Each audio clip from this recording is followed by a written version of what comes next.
¿Qué tal? Bienvenidos a un nuevo vídeo de FlipG. Hoy vamos a abordar algo tan apasionante como es la demografía y los estudios demográficos. Claro, pero ¿qué podríamos decir que es la demografía?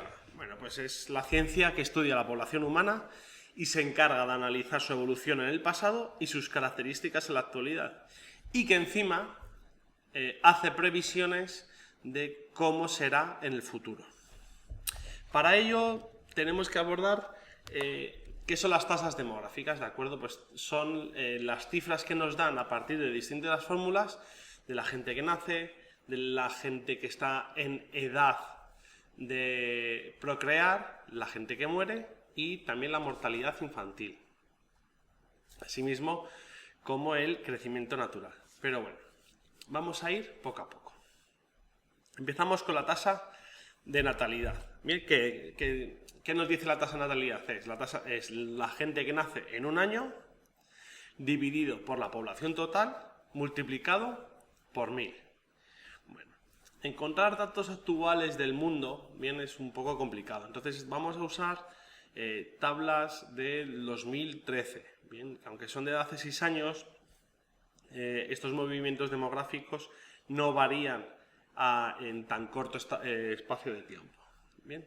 Entonces, aquí, ¿qué podemos ver? Si nosotros nos acordamos de la diapositiva en la que veíamos la densidad demográfica, vemos que la tasa bruta de natalidad es inversamente proporcional a aquella gráfica. No os preocupéis. Fijaos bien en esta imagen, que voy a echar para atrás en la presentación y nos vamos a fijar. ¿Listo? ¿Nos hemos fijado bien? Venga, vamos. Volvemos. Fijaos aquí. ¿Ven? ¿Veis cómo la máxima densidad poblacional se concentra principalmente en Europa? Vale, volvamos a nuestra diapositiva de la tasa de natalidad. Bien, Europa nos aporta la menor tasa de natalidad, vamos a decir el mundo, pero no, vemos que gran parte del hemisferio norte tiene esas tasas de natalidad por debajo del 15 por 1000, no por 100, por 1000. Por favor, mirad, fijaos cómo en la gráfica nos habla del 15 por 1000. ¿De acuerdo? Vale, perfecto. Como decíamos, bien, la tasa de natalidad, número de nacimientos que se producen en un año. Bien, a esto hay que sumarle la tasa de fecundidad, que es la tasa que hay en la relación de niños nacidos respecto a las mujeres que se encuentran en edad fértil, que se establece entre los 15 y los 45 años. Los factores que condicionan esta natalidad son muy variados. Entre ellos, bueno, pues hemos visto uno de ellos, la densidad poblacional, ¿de acuerdo? No puede haber una alta natalidad en un sitio donde la densidad poblacional es muy alta. Bien. También es importante ver cómo la incursión de la mujer en el mercado laboral, ¿bien?, hace que la tasa de natalidad haya bajado. Asimismo, que las condiciones laborales que se dan no son las más propicias para que las mujeres puedan reproducirse. Bien. Y bueno, también tenemos que hacer una evolución de la natalidad y de la fecundidad. Hemos visto hasta el siglo XIX una alta natalidad, bien, en todo el mundo. Nosotros aquí en España, hasta mediados de los años 70, la tasa de natalidad era muy alta. Era muy normal encontrar, por ejemplo, familias con 8 hijos, con 9. Bien. Tened en cuenta que hasta la irrupción de la revolución industrial, bien, y la incursión, como digo, también de la mujer al mercado laboral, os hacía ver que el tener hijos también era mano de obra, ¿de acuerdo? Era porque se aportaba dinero al hogar. Cuantas más manos pudiesen trabajar, más dinero se podía aportar al hogar. Y vamos a continuar con la mortalidad. ¿Dónde se concentra una mayor mortalidad? Bueno, pues en la parte hablaríamos del África subsahariana, bien, y también de Rusia. ¿Por qué hay una alta mortalidad? Bueno, hasta el siglo XIX la evolución se daba porque había muchas epidemias, bien, y muchas hambrunas, escasez de alimentos.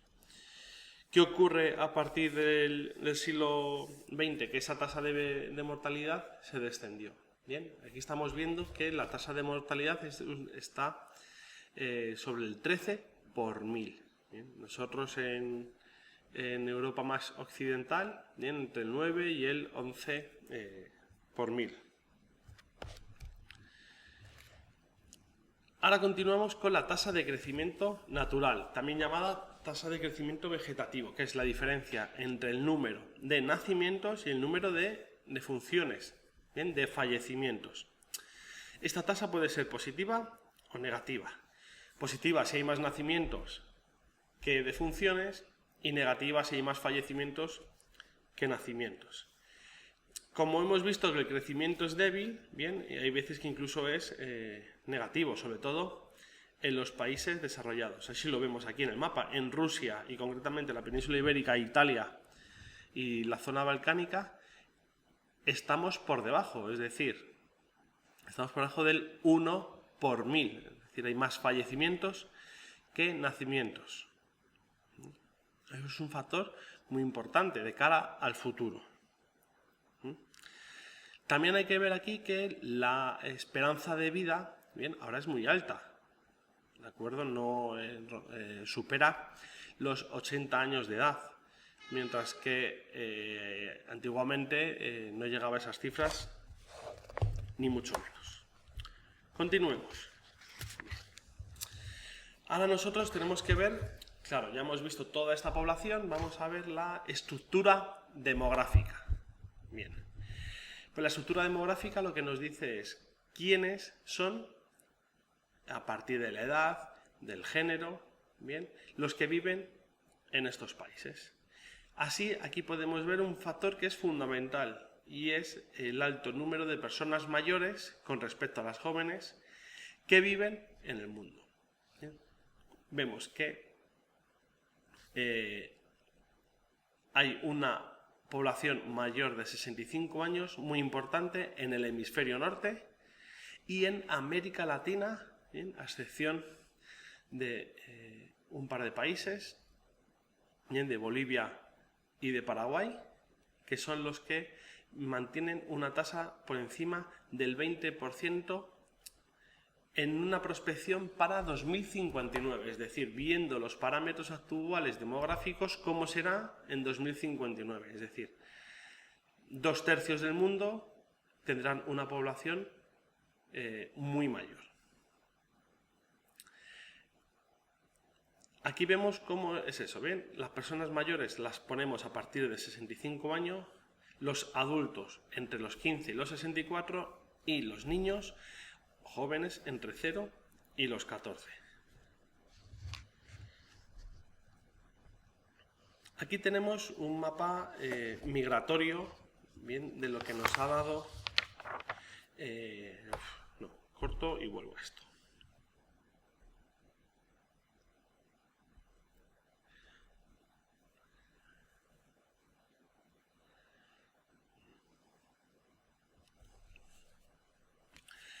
Bien, esta gráfica, además de decirnos la gente mayor de más de 65 años, nos muestra dónde se concentran las poblaciones jóvenes y dónde están, en países que están en vías de desarrollo. Bien.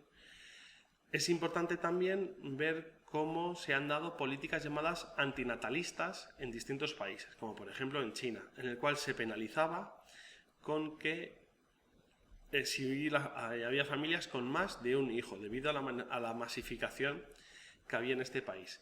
Últimamente, esta prohibición de tener más de un hijo en China se ha suspendido. Pero, como hemos dicho, hemos estado muchos años así. Y ya estamos viendo aquí, la población envejecida principalmente está en los países ricos. Esto plantea claramente un reto, es ver cómo podemos hacer que la situación social y económica sea sostenible con una población, ¿de acuerdo?, a la cual hay que mantener, ¿bien?, y de la cual también nos tenemos que servir para enriquecernos social y culturalmente. Bueno, continuemos. Vamos a hablar de los movimientos migratorios. Bien, así a primera vista podemos ver cómo esto sería una locura. Pero voy a pinchar y lo vamos a ver. Fijaos. ¿Veis? Vamos a acercarnos un poco. Nos colocamos en el centro y aquí vemos una animación de cuáles son los principales centros, ¿bien?, emisores y receptores de población. ¿Qué tenemos como emisores, como principales receptores? Pues fijaos todo el flujo que va a Estados Unidos. ¿De acuerdo? Bien. Con una red de migración de 3 millones de personas. Si nos ponemos en el Reino Unido, más de 500.000. Bien, España, por ejemplo, estamos en un momento en el que ¿de acuerdo?, en que la gente emigra. ¿Por qué factores? Bueno, pues nosotros acabamos de salir de una crisis migratoria. Bien, si nosotros vemos, bien, cómo de aquí salen es a países de América Latina que eran los receptores a principios de los años 2000, ¿de acuerdo? Venían de América Latina a nuestro país, ¿bien?, y también de China. Aquí vemos, insisto, los puntos azules que reciben, los puntos rojos que dan. Importante también recibe Turquía, fijaos los países escandinavos, y cómo desde China, bien, se migra, desde la India también, la India principalmente a antiguos países de la Commonwealth, era una antigua colonia británica. Pero volvamos a la presentación.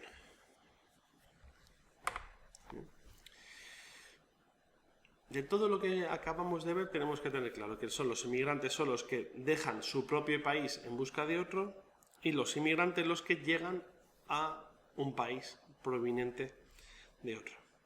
Lo que acabamos de ver nosotros con las cifras es el saldo migratorio, desde la gente que entra por la que sale. Y las migraciones pues tienen distintas causas. Bueno, sobre todo suelen ser causas económicas, ¿de acuerdo? Que no tienen los recursos suficientes para salir adelante. También culturales y políticas, como los exiliados políticos. Y tenemos dos tipos de migraciones. Las migraciones interiores, ¿bien?, dentro de un propio país. Por ejemplo, España es un país clave en eso. Bien, durante el franquismo, gran parte de la población española, como veremos al final del tema, se moverá del campo a las ciudades. Bien, por eso hemos visto la densidad demográfica anteriormente. Bien, esto es lo que se llama el éxodo rural. Y luego las migraciones exteriores es de los europeos a América, sobre todo en principios del siglo XX, donde es una gran colonia de irlandeses e italianos, sobre todo en los Estados Unidos, bien, y luego pues también forzadas por los africanos a América, bien, recordad, aparte de los afroamericanos en Estados Unidos, es porque eran tratados como esclavos. Bien, continuemos. Aquí tenemos otro vídeo, otra imagen de cómo ha sido la... bien, vamos a verlo aquí. Vamos a pararnos aquí un segundo para ver cómo ha sido la evolución de la emigración a Estados Unidos desde 1820. Es muy interesante y muy corto. Vamos a ello.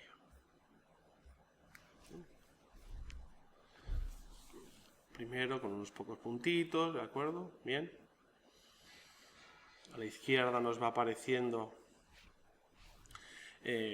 la época, los países, ¿de acuerdo?, de los que salían: Francia, Alemania, Reino Unido, Irlanda, para ya seguir avanzando. Empieza a haber ya una migración rusa, China, de los países escandinavos.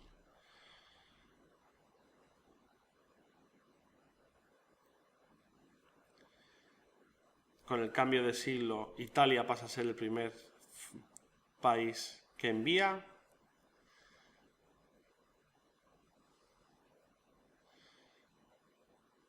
Estamos en alrededor de unos 4 millones de migrantes. Fijaos, época, bien, de crisis en Europa, baja la migración, y después durante la Segunda Guerra Mundial también baja mucho, bien, de 4 millones. Ya a partir de la década de los 50, por las cuestiones sociales, vuelve a aumentar. a 3 millones, bien, con datos previos al cambio de siglo. En los 70 ya 4 millones. 6 millones en la década de los 80. Casi 10 millones en los 90.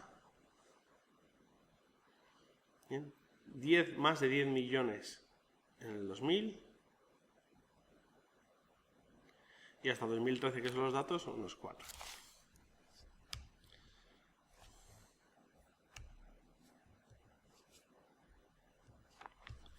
Como veis, es un vídeo muy interesante que nos muestra cómo ha sido. Claro, pero vamos a ver las consecuencias que tenemos. Consecuencias para las áreas de salida, es decir, bueno, pues consecuencias positivas, que el desempleo del país baja y que entra dinero del que envían bien los migrantes. Consecuencias negativas, pérdida de población joven. Los que migran son jóvenes que buscan un futuro más próspero. Una pérdida de cualificación. ¿Bien? Si se marchan los jóvenes suelen ser los que están mejor preparados. Y por último el desarraigo, ¿bien? Que esa gente que se va acaba adoptando culturas y costumbres del país donde emigra y no del suyo propio. Y para las áreas de llegada, bueno, cosas buenas, pues que aumenta la población joven, que hay un enriquecimiento cultural por esa mezcla tanto autóctona del país o de la zona como de lo que viene, bien, y un aumento de la riqueza, porque es gente que viene para poder trabajar. Problemas que surgen, bueno, xenofobia, racismo, lamentablemente, bien, y problemas de adaptación, que no siempre todas las personas que emigran se pueden adaptar. Y luego una economía sumergida que se da también a todo el tipo de mafias que se dan con el tráfico de migrantes, como muchas veces podemos ver en los noticieros, con estas mafias con migrantes subsaharianos que intentan traer tanto España como Italia. Y nada más, muchas gracias, un saludo y hasta la próxima.